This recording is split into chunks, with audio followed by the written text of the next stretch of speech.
नियत को आशिक ही समझे, सवारा करे जो हसीनों की गलियां।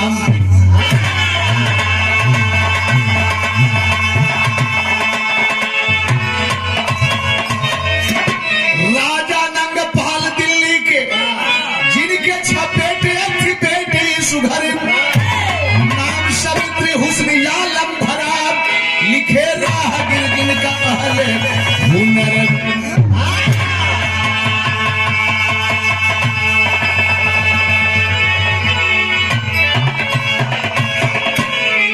दिल्ली के राजा नंगपाल 6 बेटे, एक ही बिटिया, बड़ी खूबसूरत है।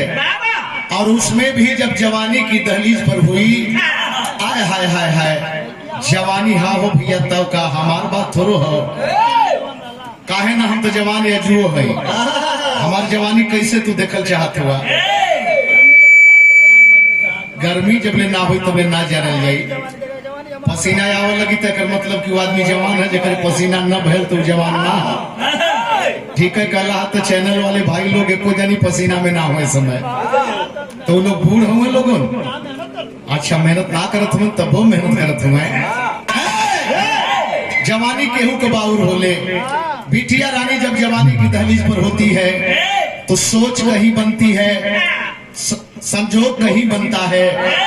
एक लाइन संकेत रहल लाल, कैसा संकेत है क्या?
की दहलीज पर है, शरीर में सुंदरता, चंचलाहट बढ़ गई।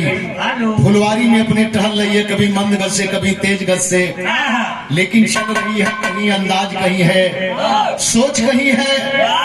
एक अजनबी नौजवान कहीं से आया, बगीचे में खड़ा, ये अपने आप में डूबी है। नौजवान जब इसकी सुंदरता को देखा तो नौजवान उसकी सुंदरता में डूब गया। नाक तो कटा दे, बिटिया नाक कटा देलस। आप बचावा कैसे बचैबा? राजा अपने 6 बेटों को बुला करके मंत्रणा कर रहे हैं, करते हैं, तर्ज लगल।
बहिन के बिरनवा जननी साबित्रीना आबूजी भाग गइले, बेटी के पूजा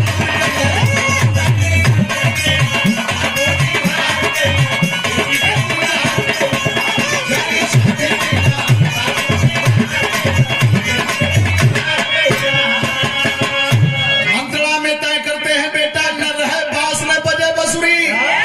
हम न्याय प्रिय हैं। मंत्रणा के हिसाब से फैसला करके सुबह में रथ सजाए। 6 भाई अपने बहन को बैठा करके मेला दिखाने के बहाने लेकर के निकल पड़े। और जब चल पड़े बहुत दूर गए, और जब बहुत दूर गए मेरे दास तो देखा एक लाइन तर्ज लगल। कैसन तर्ज लगल? डिस्टर्ब करबा बिरहा बड़ी मंथन की चीज है। हाई देखे बड़ा दूर निकल गए, घनघोर जंगल मिला। जंगल में देखते हैं एक अति प्राचीन सुंदर कुआं। कहां से आवत है? हाँ, भुलवावा में। और तर्ज का संकेत था, यही पार गंगा माई हो। तरज तो बड़ा सुने की मिला था, तर्ज बहुत सुने की मिला था। जैसे छुए महुआ राजा छुअता जवानी, गर्मिया में बड़ी बड़ी तर्ज सुने की मिला था। लेकिन महुआ चैनल में जब एक गीत के शुरू कैली तो लोगों ने रोक दिया, बोला रुक जाइए, काहे बदे? एक गीत के निकाल के शोध के लिए भेजी गई। ये भी कलाकार का बढ़िया गीत लगल।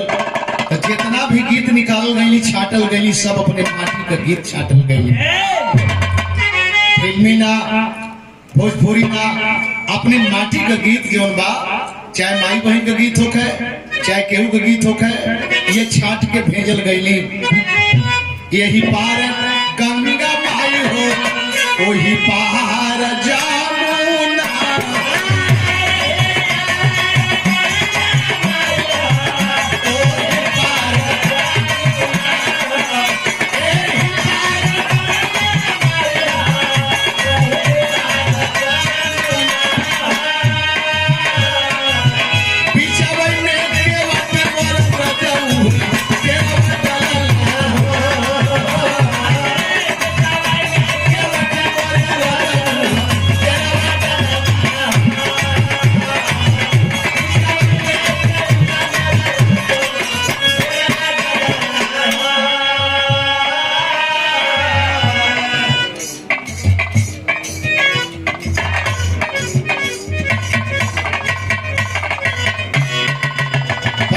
माननीय हम लोगों के पाक पदर सबूलाल कबीर जी, ये स्नेह बड़ा हार 250 रुपए का पुरस्कार, बहुत बहुत प्रणाम करते हैं। कमल सागर भैया हमारे वीर बहादुर कमल सागर की माटी से 100 रुपए का पुरस्कार, बहुत बहुत सादर सम्मान करते हैं। जय भीम जय भारत में बधाई करते हैं। होता क्या है, मेला देखा चलन के बीराना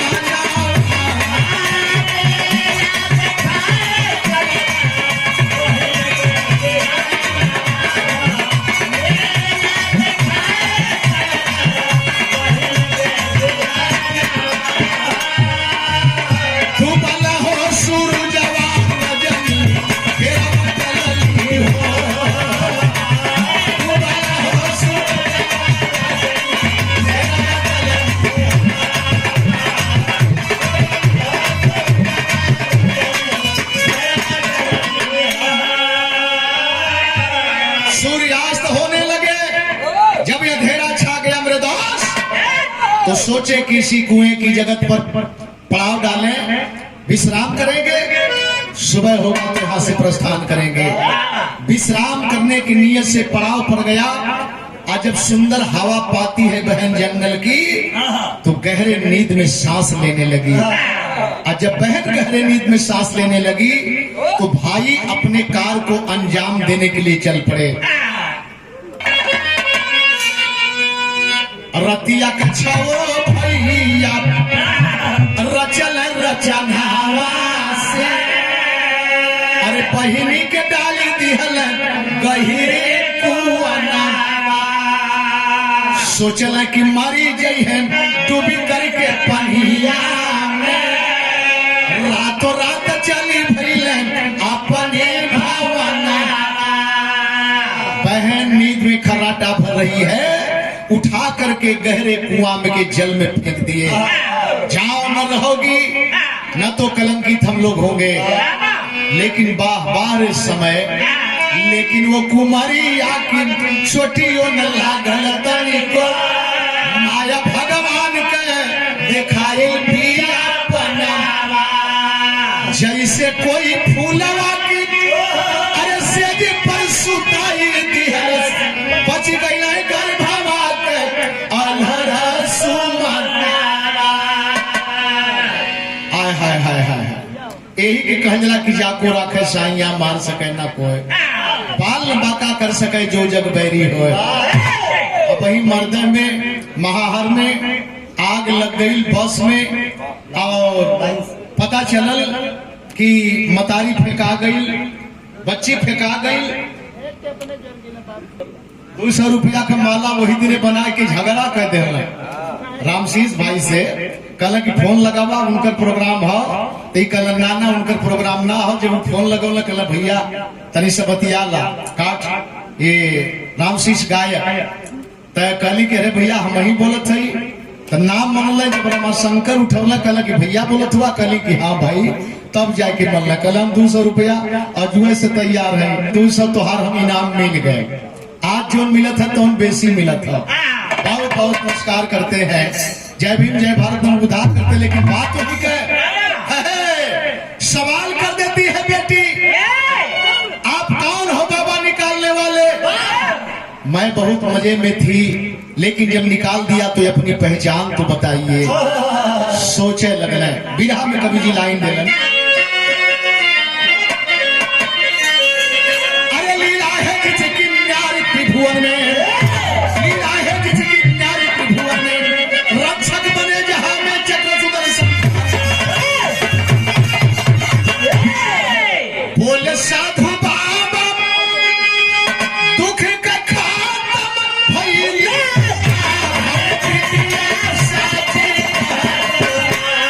पिटिया साची कहलो, काल चुकत पहाड़वा पिटिया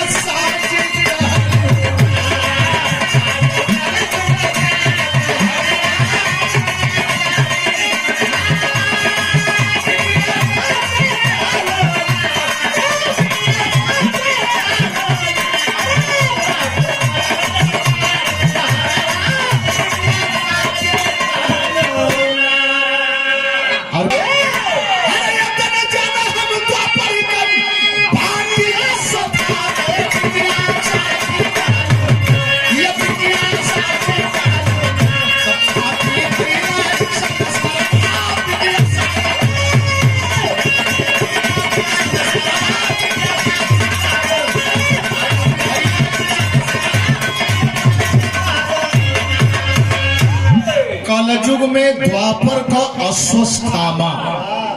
हाँ बेटा, तीनिए लोग हमन बचल रहल गए, कुलगुरु कृपाचार्य कृत वर्मा अश्वस्थामा।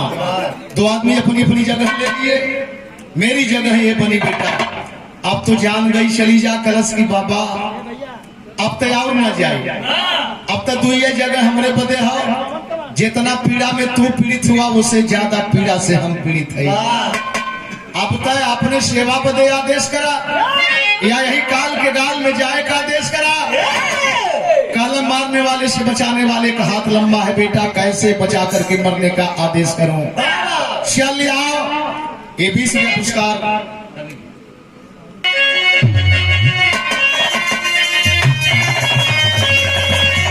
अरे सावित्री का बनी के सुकर से हरा साधु पावा हम देव लगल तू लगाव साधु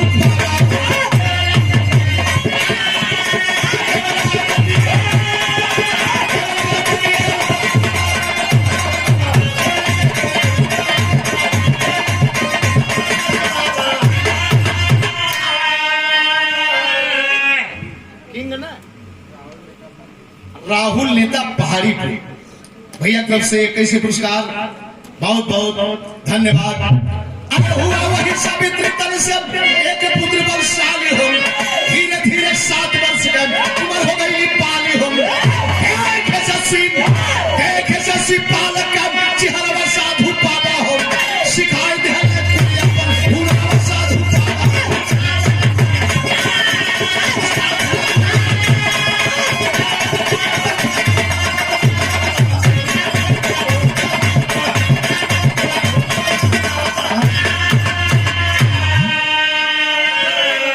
सब्जेक्ट लग गल, मैथ और साइंस।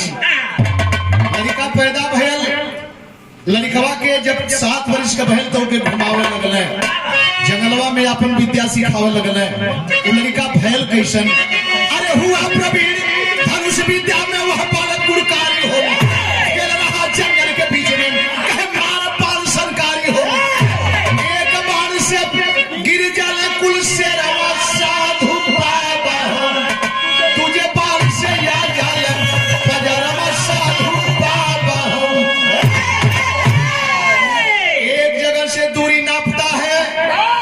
जितना दूर तक चाहता है जंगल के नरभक्षों को धराशायी कर देता है। दूसर का मारता है उसके करीब में आ जाते हैं। देखें द्वापर में आवाज बंद बाण मारने वाला अगर कोई था तो आप में से ही था। और ये बच्चा जंगल में मंगल ला दिया, जंगल में अनेकता में एकता ला दिया। हमारे आदमी है या पढ़ लिख करके भी एकता ना बना पावत है, और जंगल में पशु पक्षियों के बीच में एकता ला दिया। सबके साथ में खेलता है, किसी से कोई दुश्मनी नहीं। लेकिन ये क्रम कितना दिन तक चला, कैसे चला, आखिर होता क्या है।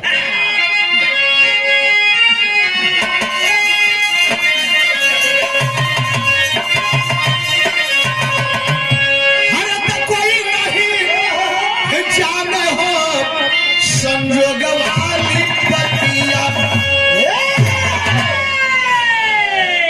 कब मिली जाई है बिछुड़ल मीत का हवा।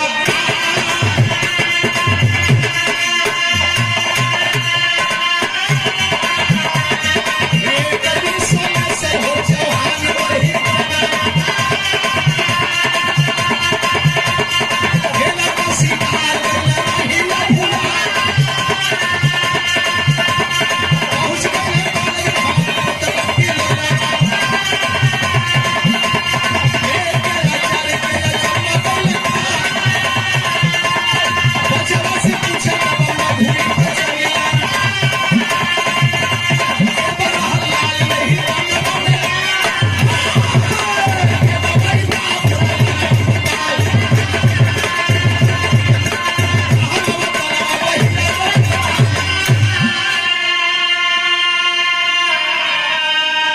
जंगल में कीड़ा कर रहा है, खेल रहा है।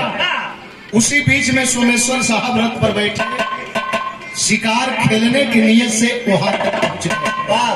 दूर दूर शिकार खेले जाए। अगर ऐसा नहीं होता तो अयोध्या से चल के गाजीपुर में महाहर में राजा दशरथ श्रवण कुमार को शब्द वेद ही बाण नहीं मारते।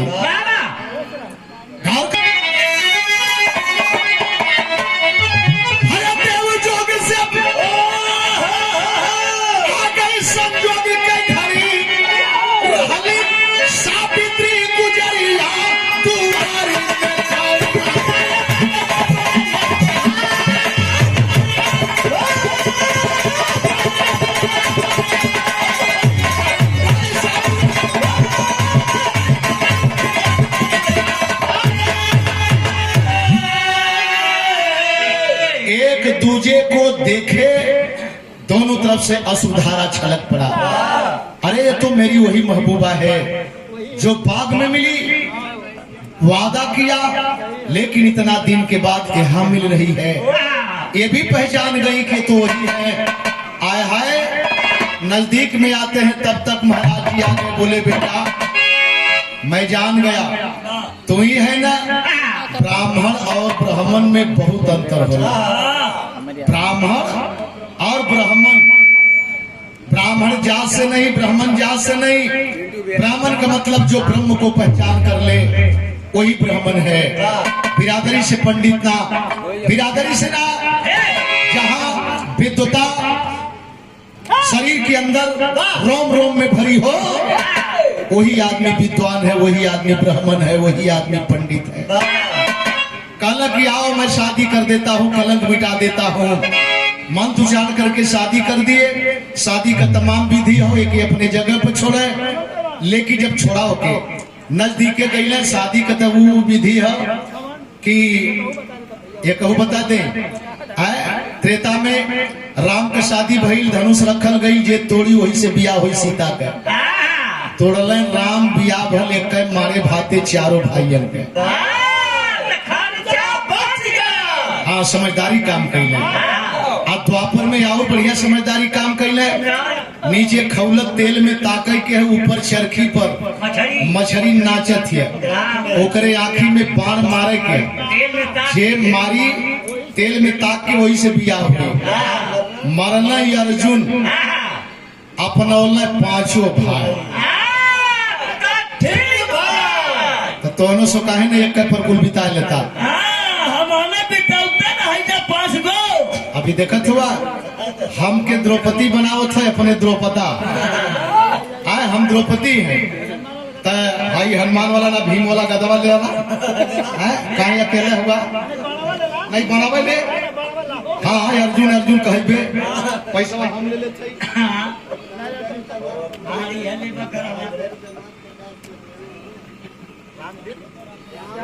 साथ पहुंचे युद्ध क्षेत्र तत्काल दुश्मन का नजरिया तुम्हारी पर करीब। एक के बाण मरलस बहुत तेरे होके खदेड़े लगा। तनिके भर में मैदान खाली, लड़का हंसत सोमेश्वर साहब देखत हुए और अनंगपाल देखत हुए। मैदान खाली वापस आवत हुए सोचे लगले कि लड़का अब लड़का ना, अभी गद्दी लायक हो। जौन बेटी कहलस या तो वापस आए तो करते क्या है, वो वापस आए तब जाने ये बालक ना भगवान वही बना दिल्ली का राजा पृथ्वीराज चौहान। जब मारे शब्द भेदी कतिरिया तुम्हारी पर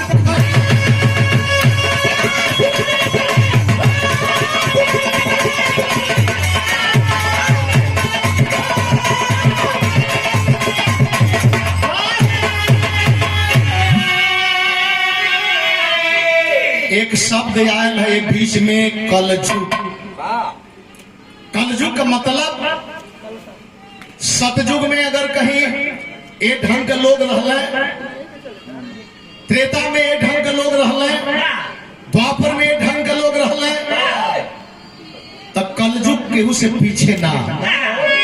जिसको बाबा साहब ने कहा कलजुग कलम का युग है, कापी किताब का युग है, कल पुर्जों का युग है। जो कलम से प्यार करेगा, जो किताब से प्यार करेगा, किसी भी रास्ते पर सफल रहेगा। गुरु बिहारी गुरु गणेश हरिनंदन राम जी आवन कथन करे के सकुबेर रमधारी पुष्कर